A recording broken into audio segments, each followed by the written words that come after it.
Hello students, today we will discuss spanning set theorem. See, S is a finite number of set of vectors like V1 to Vp, which is a set in vector space V, and H is spanned by this set S. Then first point is what? When you are taking any vector which is a linear combination of the remaining vectors, and when you are removing this vector from the given set, again still it spans H. That is the first point. And second point, any subset of S is a basis for H.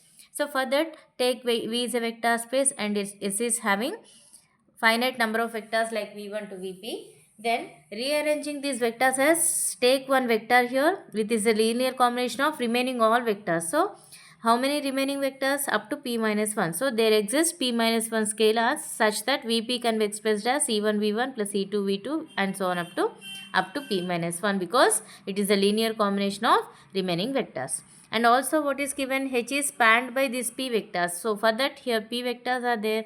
So same number of scalars we should take, and take any vector from H, then x can be expressed as linear combination of all these vectors. Now by substituting Vp in this, then what will get? X equal to V1 to up to AP into Vp. What is Vp here? Up to Vp minus 1. So what are the vectors here? How many linear combinations here? Here it is a linear combination with how many vectors? V1. Here take V1 common, V2 common up to Vp minus 1. So this is a linear combination of Vp minus 1 where this x is belongs to H. So what is here? We remove Vp from this. Again still it spans H, that is V1 to Vp minus 1. So x is a linear combination of these all vectors, in the sense it is spanned by V1, V2 and so on up to Vp minus 1. So first condition has proved. Similarly, second condition is take any subset in S is a basis for H. See here, S dash we are taking, when you are removed Vp, then we are taking another set as V1 to Vp minus 1, which is a subset of S. And also from the given condition, H is spanned by these vectors. Suppose it is also linearly independent. Suppose this is also linearly independent and it is obviously spanned by, so obviously what we can say, this is a basis for H. Otherwise what will happen? Another vector we are choosing, and this vector is a linear combination of remaining vectors up to p minus 1, p minus 2. Again it still spans H according to first condition. So we can take as S double dash as V1 to Vp minus 2, and which is a subset of S. And when we can say it is a basis, suppose it is also linearly independent set, then we can say it is a basis. Otherwise remove the same process, like repeat the same process by removing one vector, then again it spans H. If it is linearly independent, then we can say it is a basis. Lastly, what will happen? After eliminating all the numbers, one vector will be there which is a non-zero vector, because it is given H is a non-zero vector. It has.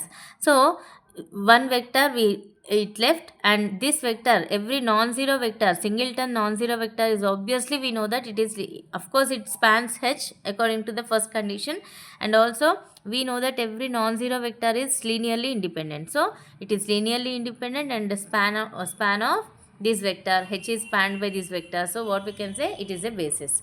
So any subset is a basis of H.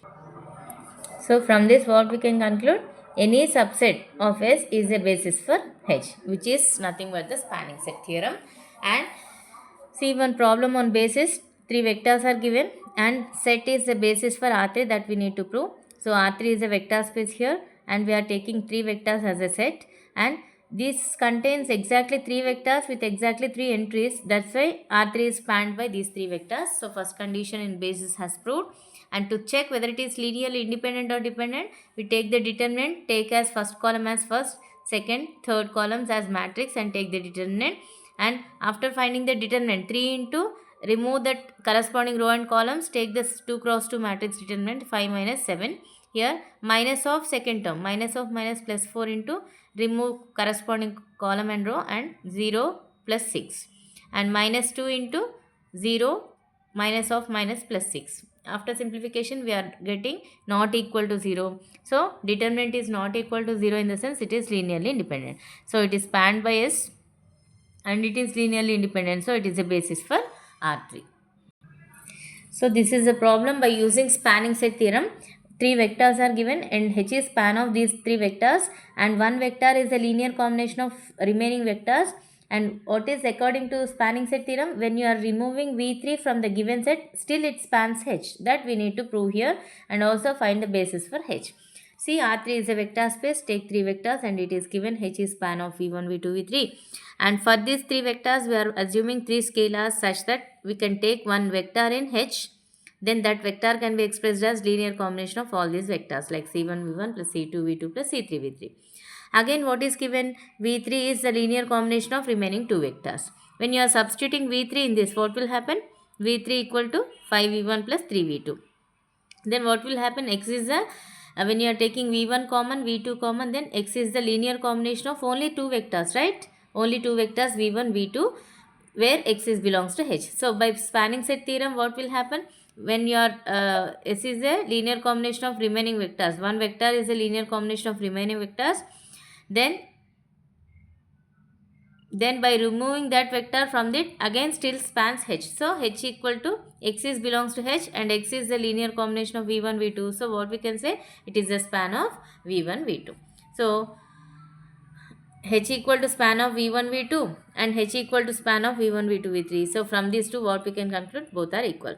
And also what is given? Find the basis for H means when you are removing V3, then check whether V1, V2 is linearly independent, then it is a basis. Again, V2 can be expressed as linear combination of remaining vector, like that we can do. See, this is obviously span. If it is linearly independent, let us check. Linearly independent condition is for when you are taking linear combination equal to 0 bar, then all the scalars must be 0. So, a1 into v1, a2 into v2, when you are taking as equations 0 plus 2a2 equal to 0, after solving a1 equal to 0, a2 equal to 0. So, all the scalars are zeros in the sense it is linearly independent. So, it is linearly independent and span of v1, v2, that's why it is a basis for H. One more problem depends on spanning set theorem. Here one column B is given which have 5 columns here, and find the basis of column B means we need to find out the pivot columns like 1 0 0 0 and 0. I mean this column is depends on this, isn't it? B2 can be written as what? 4 into B1. Similarly B4 can be written as 2B1 minus B3. So two vectors we are representing in the linear combination of remaining vectors. So according to spanning set theorem, what will happen? See here, B2 is a linear combination of remaining vector, B4 is also a linear combination of remaining vectors. So when you are removing B2, B4 from the given set, still it spans H. So B1, B3, B5. So it is spanned by these three vectors, and also we know that these are obviously linearly independent set. This is, so it is linearly independent, and column B is span of B1, B2, B3. Then what we can say? It is a basis for column B according to spanning set theorem. Next one is unique representation theorem. Suppose take any B which contains B1 to Bn is a basis for V. Then show that for each vector x in V, then there exists a unique set of scalars C1 to Cn such that x can be expressed as C1 B1, C2 B2 and so on up to Cn Bn. That means when you are taking any set which contains n number of elements, finite number of elements, take one vector from vector space, then it should have a unique representation. Let us see. V is a vector space, B is a basis, and this is given, and x is belongs to V in the sense how many vectors are there? N vectors. So that much of scalars we should take, and take the linear combination like C1 B1 up to Cn Bn equal to x. What we need to prove is these scalars should be unique. Suppose, if possible, suppose we are taking another set of scalars like d1, d2 and so on up to dn, then suppose x is also linear combination of another scalars linear combination like d1, b1 and so on up to dn, bn. What we need to prove is it should be unique means c1 must be equal to d1. They must be coincide, right? Let us see. Take previous equation minus this equation, x minus x, then c1 b1 up to cn bn minus of these terms. When you are taking b1 common, c1 minus d1, b2 common, c2 minus b2 and so on up to last equal to x minus x is nothing but 0 bar. Now this equal to 0 bar can be written as in terms of b1 to bn like 0 into b1, 0 into b2 and so on up to. When you are comparing all the terms, or we can say it is a basis in the sense it must be linearly independent. Linearly independent means all the scalars must be zeros, like C1 minus D1 is 0, C2 minus D2 is 0, and so on up to. So what will happen? C1 equal to D1. So when you are, even though you are taking another set of scalars, they are coincide with first scalar set. That's why it should be a unique set of scalars such that x can be expressed as linear combination of b1 to bn. This is not unique representation theorem. See here one more theorem. H and K are two subspaces of a vector space V. Then show that intersection of 2 is also a subspace of V. See here V be a vector space and H and K are H and K are two subspaces of a vector space. So we need to prove H intersection K is also a subspace of V. For that, it is obviously it is a non-empty subset of V. So it is enough to prove 0 bar belongs to H intersection K. We have three properties for subspaces, that is 0 bar belongs to and vector addition and scalar multiplication. So for this 0 bar belongs to H because H is a subspace. So 0 bar belongs to H and also 0 bar belongs to K. Then 0 bar belongs to H intersection K because it is common for both. So first condition has proved, and take UV belongs to H intersection K, then we need to prove vector addition is also belongs to H intersection K. So U belongs to H intersection K means it is in intersection means it is in both, that like U belongs to H and U belongs to K. In the same way, V belongs to H intersection K means V belongs to H and V belongs to K. Now, U belongs to H and V belongs to H, then we can say U plus V is also belongs to H, right? Similarly, U belongs to K, V belongs to K means U plus V belongs to K. Now, from these two conditions, U plus V is belongs to H and also which is belongs to K, then U plus V is belongs to intersection of this. So, vector addition condition has proved, and scalar multiplication, take C belongs to R and U belongs to H intersection K, then C into U belongs to H intersection K.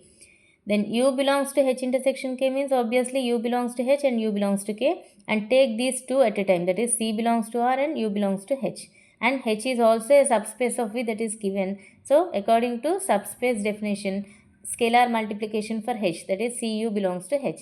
Similarly for K, C is any real number, U belongs to K, and K is also subspace that is given. So scalar multiplication for K.